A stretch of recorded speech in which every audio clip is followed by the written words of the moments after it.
Good morning friends, welcome back to my channel Shankhapriya lifestyle. তো তোমরা সবাই কেমন আছো? আশা করছি তোমরা সবাই ভালো আছো। আমি খুব ভালো আছি। তো এখন বাজে 9টা, এখন থেকেই আমি আমার ব্লগটা স্টার্ট করছি।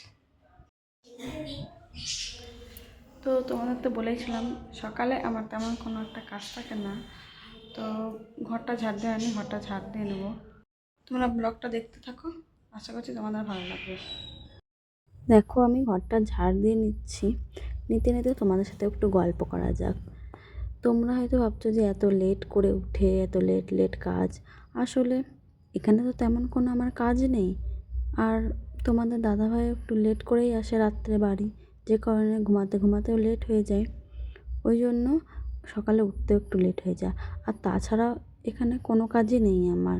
বাড়িতে থাকলে তখন কী হতো, তাড়াতাড়ি উঠতে হতো, কারণ বাড়িতে সংসারের অনেক কাজ থাকে। সেখানে একটু তাড়াতাড়ি উঠতে হয়। আর এখানে অত তাড়াতাড়ি ওঠার কোনো চাপ নেই। আমি আর তোমাদের দাদাভাই ছাড়া তো আর এখানে কেউ নেই। তোমরা আমার ঘরে প্রায় দেখবে কাপড় গামছা এগুলো মেলা থাকে, কারণ আমি স্নান করে না এগুলো ঘরেই মেলি। আর যদি আমাকে বাইরে মেলতে হয়, বাইরে কোনো মেলার জায়গা নেই। আর যদি মেলতে হয় তাহলে ছাদে যেতে হবে। আর ছাদে আমি যাই না এই কারণেই, কারণ ওপরে দোতলায় না দুটো ডগি আছে, আর ডগিগুলো বেশ বড় বড় কারণে আমি ওদেরকে দেখলে ভয় পাই। ওই জন্য আমি ওপরে যেতে চাই না। আমি রোজকার জামা কাপড় যেগুলো ধুই ঘরেই মেলে দিই। এতে তোমরা কিছু মনে করো না যে বাবা ঘরে সব জামা কাপড় মেলে। তোমাদের দাদাভাই ছুটি থাকে সেদিন আমি সব বেশি করে একসাথে জামা প্যান্ট কেচে দিয়ে বলি তাকে ছাদে মেলে দিয়ে আসতে। দাদাভাই তখন সেগুলো নিয়ে ছাদে মেলে দিয়ে আসে। সে অনেকদিন আগে থেকে এখানে আছে, যে কারণে তার কিছু মনে হয় না। আর সে ভয়ও পায় না এসব দেখে। আর আমি না প্রচুর ভয় পাই। ডগিগুলো খুব ভালো, কাউকে কামড়ায় না, তবুও ওই যে ভয়, ওই জন্য। তো দেখো, তোমাদের সাথে কথা বলতে বলতে আমার ঘরটা প্রায় ঝাড় দেওয়া হয়ে গেল।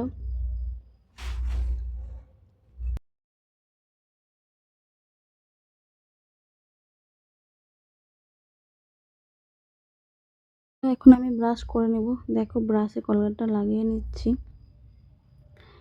ব্রাশ টাশ করে এসে চা খাবো।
তো এখন আমি ব্রাশ করে মুখ ধুয়ে ফ্রেশ হয়ে বসে পড়েছি। আমার দাদা ভাইও উঠে পড়েছে। এখন সে স্নান করতে হবে, মুখ ধুবে, তারপরে আসুক, একসঙ্গে চা খাবো, একটু টিফিন করবো, তারপর তো সে আবার ডিউটি যাবে। তো দেখো, আমরা চা খেতে বসে পড়েছি। আজকে তেমন কিছু নিইনি চায়ে, বিস্কুট আছে, চা আছে, আর একটু চিড়ে ভাজা আছে। আর একটু আজকে তাড়াতাড়ি যাচ্ছে তো তেমন কিছু খাবে না বললো। তো তোমাদের দাদাভাই চলে গেল ডিউটিতে, এখানে আমি একটু ঘরটা গুছিয়ে নেব। তো চলো, তোমাদের সাথে কথা বলতে বলতে ঘরটা একটু গুছিয়ে নিই। আবার চলে আসলাম তোমাদের সাথে একটু গল্প করতে, আর দেখো ঘরটাকে গোছাতে। তো ওই যে রোজকার মতন চা না খেয়ে কোনো কাজ করতেই ভালো লাগে না। ওই জন্য চাটা খেয়ে আবার এই বিছানাটা একটু গুছিয়ে নিই।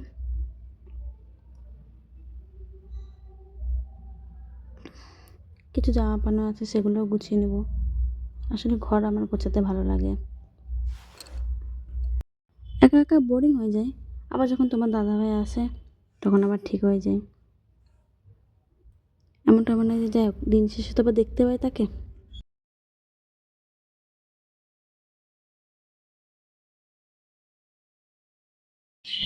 তো দেখো আমার বিছানাটা সুন্দর করে গোছানো হয়ে গেল, এদিকে কাপড় জামাগুলো সুন্দর করে গোছানো হয়ে গেল। এবার আমি এই তাক তিনটেকে গোছাবো, কারণ দেখো প্রচুর এলোমেলো হয়ে গিয়েছে।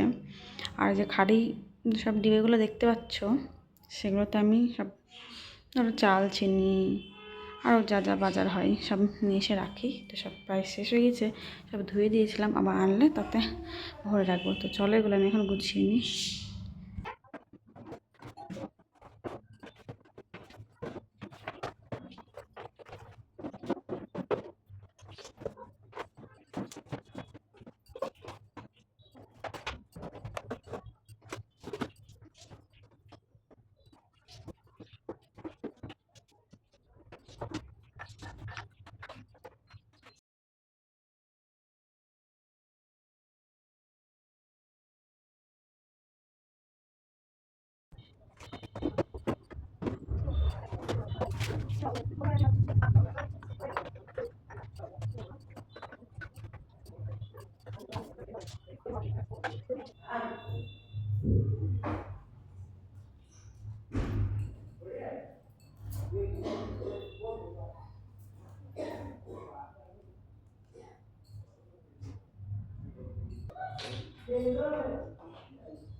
দেখো দেখতে দেখতে কত সুন্দর করে গুছিয়ে ফেললাম আমি।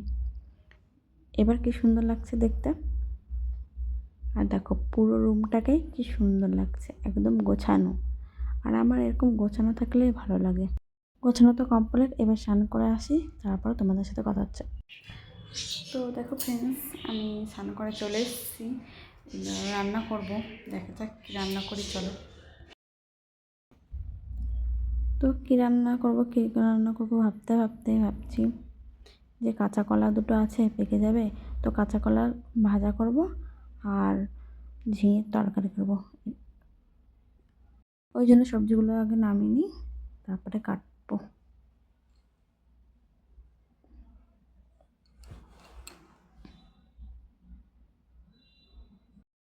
তোমাদের কি কাঁচা কলা ভাজা খেতে ভালো লাগে? আমার তো ভালোই লাগে।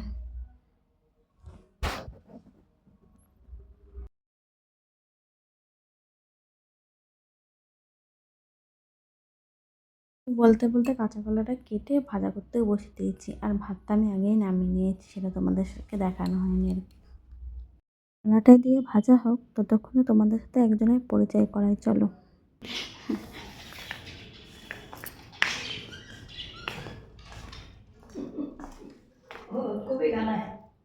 মিট্টু, ও হচ্ছে মিট্টু সোনা। ও খাঁচায় একদম থাকতে চায় না, খাঁচার বাইরেই থাকে সব সময়, যখন আবার ইচ্ছায় খাঁচায় ঢুকে যায়। তো তখন আমি দেখো তোমাদের মিঠুর সাথে পরিচয় করে দেওয়ার পর এসে রান্নাটা কমপ্লিট করে খাওয়া দাওয়া করে নিয়েছিলাম, আর সেটা তোমাদের সাথে শেয়ার করা হয়নি। তারপরে তারপরে ওই বাড়িওয়ালার যে দিদাটা আছে, ওনার সাথে গল্প করছিলাম। আসলে সারাটা দিন একা একা থাকি, তো কার সাথে গল্প করলে একটু ভালো লাগে।